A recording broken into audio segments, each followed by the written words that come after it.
Kawan-kawanku, selamat berjumpa. Sudah kangen, sudah rindu.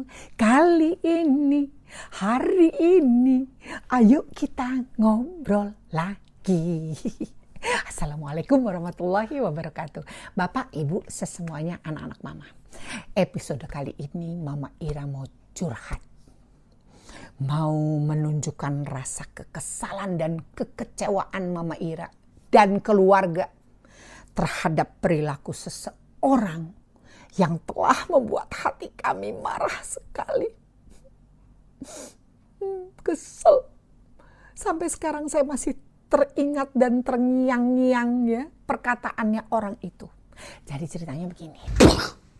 2 hari lalu saya kan pergi sama adik saya, sama ponakan-ponakan gitu ya, sama adik ipar saya ya, sama Wakika. Ya, kita pergilah ke salah satu mall, ya, mall terbesar, ya, ada di Jakarta Selatan lah gitu.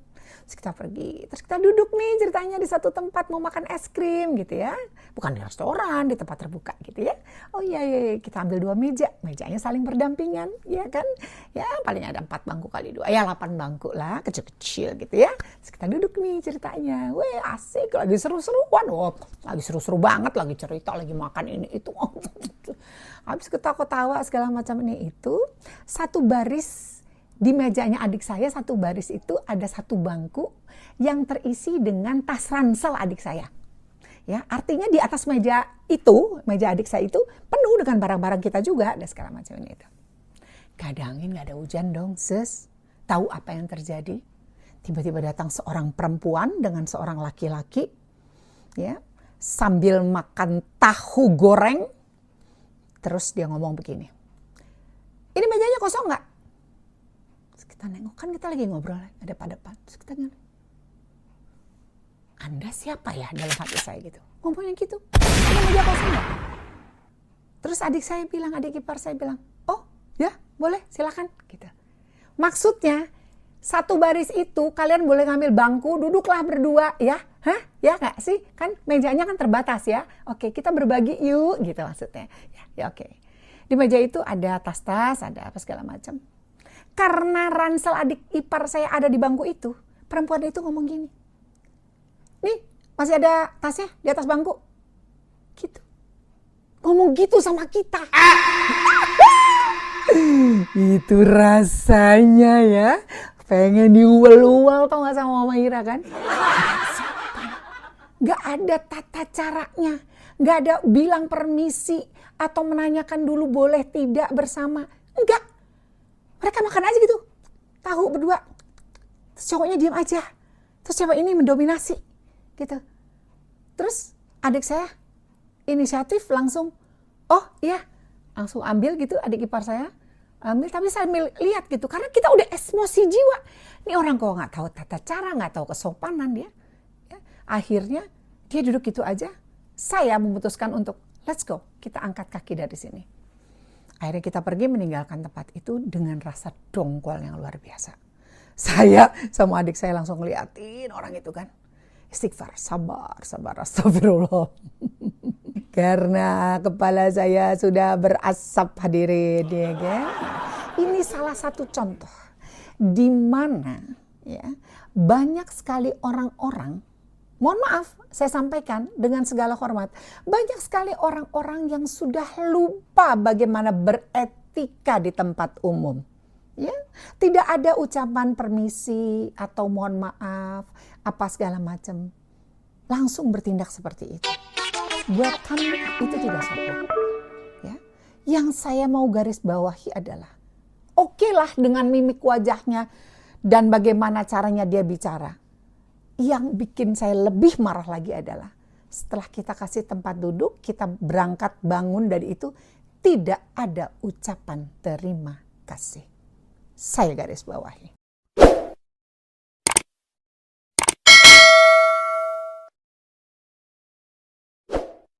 Ada 7 ciri kepribadian istimewa menurut psikolog ya, kalau kita sering mengucapkan terima kasih kepada orang lain. Ya, pertama adalah ucapan terima kasih atas bantuan orang lain, artinya kita memanusiakan manusia. kita tahu persis bagaimana dia membantu kita, ya, menghargai manusia atas usahanya telah membantu kita. Oke, menunjukkan rasa sopan dan menghargai bantuannya. Kalau ucapan terima kasih atas bantuannya, terima kasih Mbak atas bantuannya, terima kasih ya Mbak, dengan tersenyum, ya kan, kepada mbak-mbak yang bantu beresin meja, kepada Mbak kasir, ya kan, itu kan rasanya kita sudah sewajarnya mengucapkan itu karena dia membantu kita untuk melayani kita, ya. Hormat kita kepada dia adalah bilang terima kasih. Bapak petugas yang biasa mencetin lift kalau kita lagi ke mall gitu kan, maaf ibu lantai berapa? 4 Pak. Gak ada senyum, ya kan, gak ada sesuatu yang membuat orang itu nyaman. Apa salahnya sih kalau senyum? Lantai 4 Pak, tolong ya Pak. Terima kasih, itu udah kita sampaikan dengan baik. Begitu kita keluar, terima kasih Pak. Gitu. 1 kata, 2 kata, terima kasih. Itu sudah membuat orang sangat senang hatinya. Dahsyat ya. Jadi orang tuh lebih peka secara sosial ya, kalau kita sering mengucapkan terima kasih kepada orang lain, itu kita, kepekaan sosial kita semakin baik ya, rasa hormat kita terhadap sesama juga oke, dan yang pasti kita tidak pernah meremehkan orang lain. Ya, oke.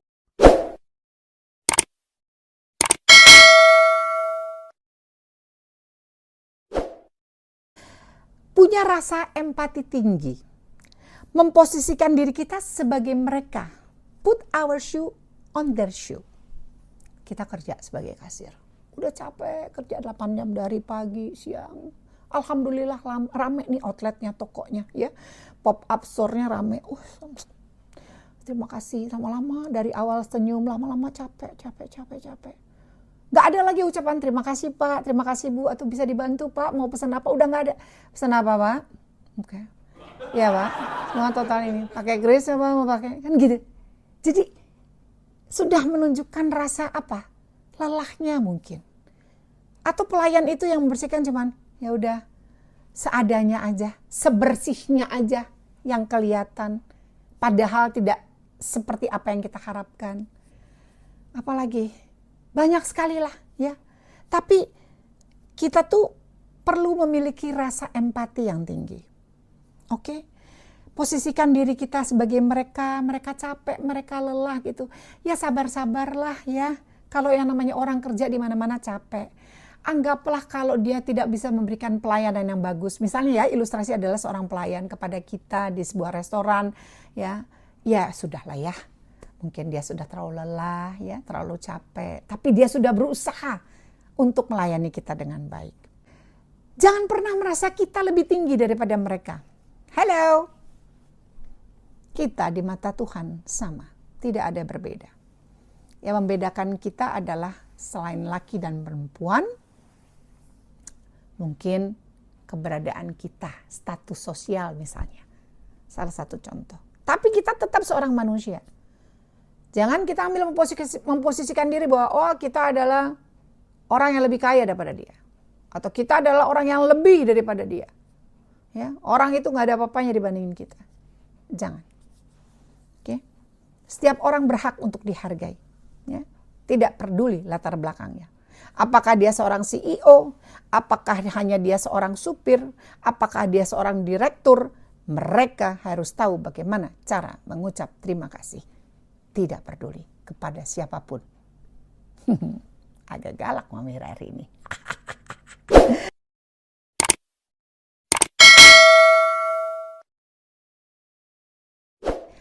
Menyebarkan energi positif.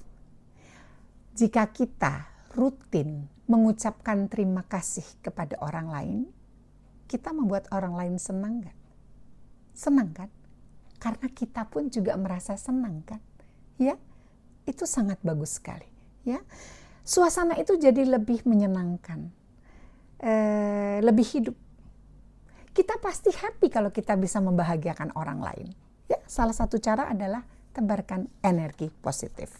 Oke. Punya rasa syukur dalam hidup. Punya rasa syukur dalam hidup.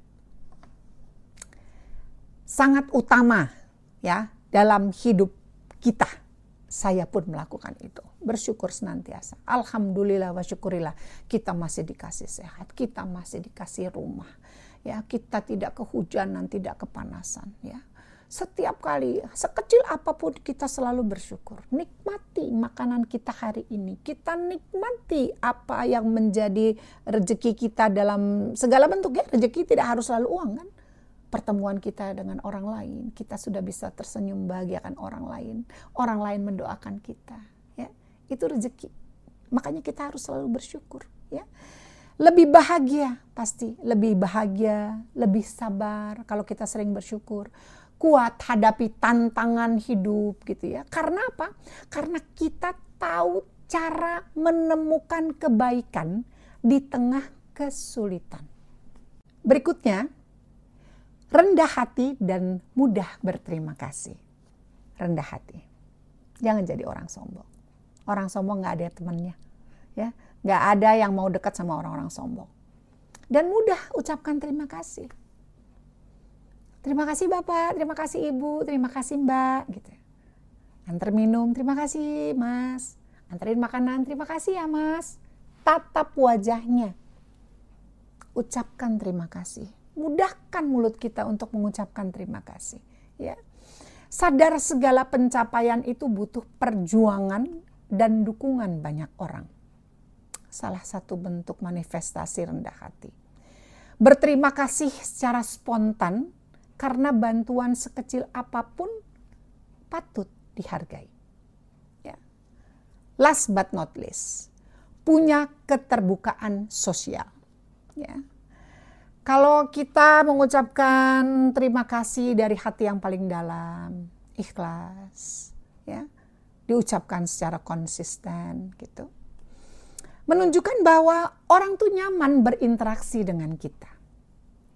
Jadi, Bapak Ibu semuanya, anak-anak mama, kata terima kasih sangat penting menjadi bagian dalam kehidupan kita sehari-hari. Masih ingat magic words? Selain kita diajari kesopanan, etika, kesopanan, dan bagaimana cara menghormati orang lain, 3 magic words adalah minta tolong, terima kasih, dan maaf.